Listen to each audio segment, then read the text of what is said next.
चलिए दोस्तों, आज हम 7.1 का जो है क्वेश्चन नंबर 2 बता रहे हैं, जो दूरी चैप्टर का है। और दूरी चैप्टर के लिए हम फॉर्मूला आपको बता चुके थे। क्या होता है x2, फॉर्मूला क्या होता है x2 माइनस x1 का होल स्क्वायर और प्लस y2 माइनस y1 का होल स्क्वायर। क्या फॉर्मूला बताए थे दूरी चैप्टर का? किसी भी बिंदु की दूरी का फॉर्मूला क्या बताए थे? x2 माइनस x1 का whole square plus y2 minus y1 का होल स्क्वायर। और इसी फॉर्मूले के तहत हम इसको 0,0 और 36,15 के बीच की दूरी ज्ञात करने के लिए बोल रहा हूँ। तो आज हम इसके बीच की दूरी ज्ञात करते हैं। तो सबसे पहले इसको क्या मान लेते हैं? हम x1 मान लेते हैं। और इसको क्या मान लेंगे? हम y1 मान लेंगे। और इसको हम क्या मान लेंगे? x2 मान लेंगे। और इसको हम क्या मान लेंगे? y2 मान लेंगे। ठीक है, यानी कि x1 मेरा क्या हो गया? x1 मेरा क्या हो गया? 0। और y1 क्या हो गया मेरा? भी 0। उसी प्रकार से x2 मेरा क्या हो गया? 36। और y2 मेरा क्या हो गया? 15। ठीक है, यहाँ तक कोई दिक्कत नहीं। अब इसको हम फॉर्मूला पे बैठाते हैं। तो हमको P और कोई बिंदु मान लो, दो बिंदु मान लिए P और Q। तो P और Q के बीच की दूरी हमको निकालना है। तो P और Q के बीच की दूरी का फॉर्मूला क्या बताए थे? अभी जस्ट बताइए थे। x2 क्या? x2 क्या था फॉर्मूला? x2 माइनस x1 का होल स्क्वायर। क्या था फॉर्मूला? x2 माइनस x1 का whole square plus y2 minus y1 का होल स्क्वायर। ये दूरी सूत्र का फॉर्मूला होता है। इसी पे हम वैल्यू पुट करते हैं। तो x2 का मान क्या है हमको? 36। x2 का मान क्या है? 36। तो x2 के सामने हम 36 डाल दिए। और x1 का मान क्या है? 0। x1 की जगह पे हम क्या डाल दिए? 0। होल स्क्वायर था तो होल स्क्वायर डाल दिए, प्लस था तो प्लस डाल दिए। और y2 का वैल्यू क्या है यहाँ पे? तो y2 का वैल्यू है 15। y2 का वैल्यू क्या है? 15। और y1 का वैल्यू क्या है? 0। देखिए y1 था तो y1 की जगह 0 डाल दिए का होल स्क्वायर रूट के अंदर डाल देते हैं। एक बार फिर से देख लीजिए कि x2 का, देखिए x2 माइनस x1 का whole square plus y2 minus y1 का होल स्क्वायर।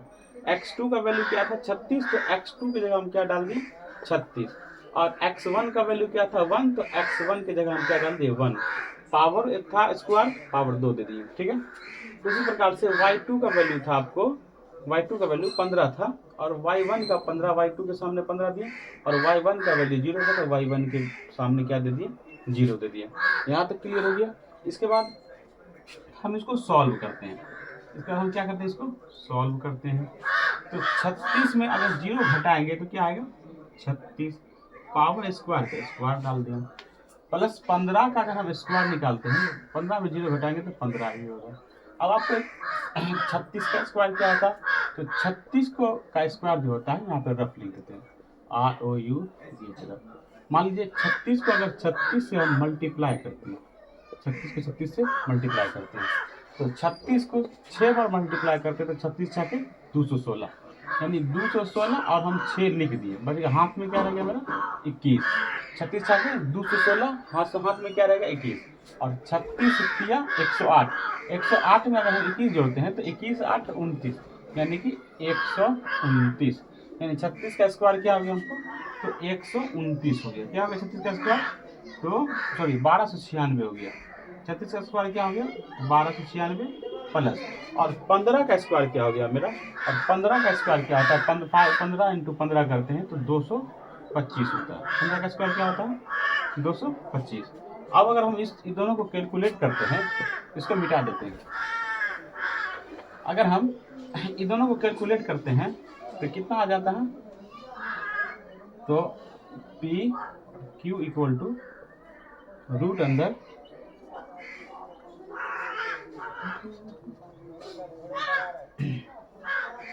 6 और 5 11 हासिल 1, 9 2 11 1 12 हासिल 2, 12 2 2 4 1 5 और 1 के, यानी कि 1521 आता है।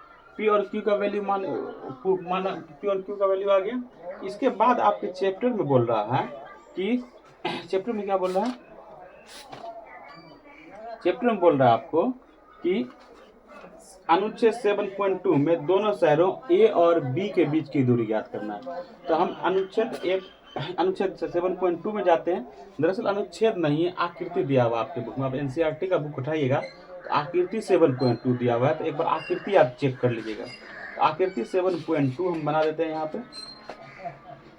इसको एक बार नोट कर लीजिए, फिर हम आगे बताते हैं, आकृति दिखाते हैं।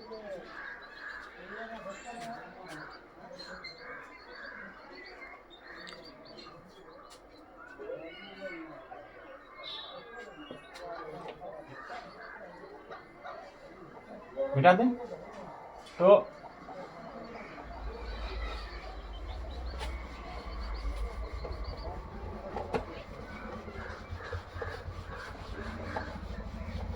इसी में आकृति जो 7.2 का आकृति है, ये देखिए कैसा आकृति है, दिख रहा है। इस आकृति को हम एक बार बना देते हैं।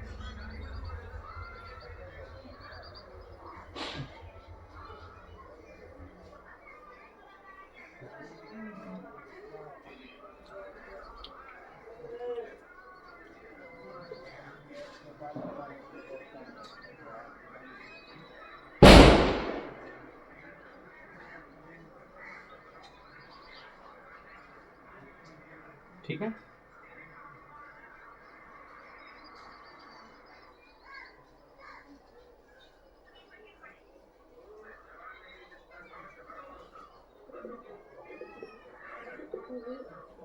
अच्छा ठीक है। और इसको मिला दिया गया, ठीक है।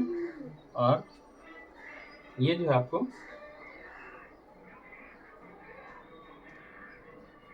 सॉरी इसको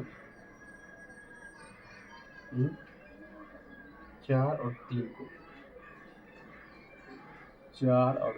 यानी इसका वैल्यू क्या है, ए, और ए का वैल्यू क्या हो गया 4,0। यहाँ पे क्या दिया हुआ 4,0। इसी प्रकार से यहाँ पे जो है आपको 6, ये बी का वैल्यू है, और बी का वैल्यू हो गया 6,0। बी का वैल्यू क्या हो गया 6,0। अब इसको ए मान लिया गया, इस बिंदु को ए मान लिया गया, इस बिंदु को बी, यानी कि ए का वैल्यू है 4,0 और बी का वैल्यू क्या है 6,0। उसी में तो इसके बीच की दूरी निकालते हैं, यानी कि एक बिंदु ए और एक बिंदु बी, ए और बी। ए का वैल्यू 4,0 दिया हुआ है और बी का वैल्यू 6,0 दिया हुआ है।